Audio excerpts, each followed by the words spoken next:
一个四维的球体在我们这个三维的世界里面看起来会是什么样子呢？实际上你是根本看不到它的，除非出现了某种巧合，当它跟我们生活的这个维度发生碰撞时，那这个时候它会是一个什么样的表现呢？很难想象，是不是？但是我有诀窍，那就是观察一个物体从二维转移到三维的过程中发生了什么嘛。而最好的工具呢，就是 3D 打印机了。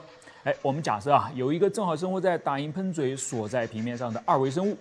当我们打印一个三维的球体时呢，它会在它的二维世界里面看到什么？看到一个个大小不同的圆逐渐出现，却又突然消失。这些圆先是逐渐变大，直到抵达球形高度时再逐渐变小，最后就再也没有新的圆出现了。因为我们的三维球体已经打印好了嘛，所以我们就可以这样来理解圆就是三维球体的二维切片。那沿着这个逻辑，出现在我们这个三维世界里面的体积逐渐变化的球，可能就是四维球体的三维切片了。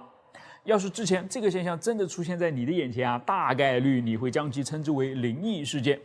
但从现在开始，你应该明白，你只是运气好到碰上了两个不同维度的世界相撞了而已是的，这种可能不是没有要知道，很多物理学家都认为，我们所生活的世界呢，并不是只有3个维度，而是有多达26个维度换句话说，就是这是一个充斥着高维球体的世界，怎么就不可能被你撞上几个呢？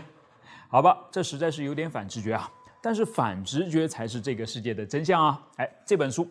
万物认知指南》强烈推荐你买来看一看里面不仅有我刚才举的这种奇怪而又烧脑的问题，还可以看到更多与你通常的认知相悖的有趣事实比如看起来总是春风满面、眉开眼笑的海豚，其实是海洋当中居心险恶、残暴不仁的混世魔王。他们不仅会成群结队的绑架雌性海豚，通过极端暴力来阻止其逃跑，甚至还会撕咬和杀死海豚婴儿。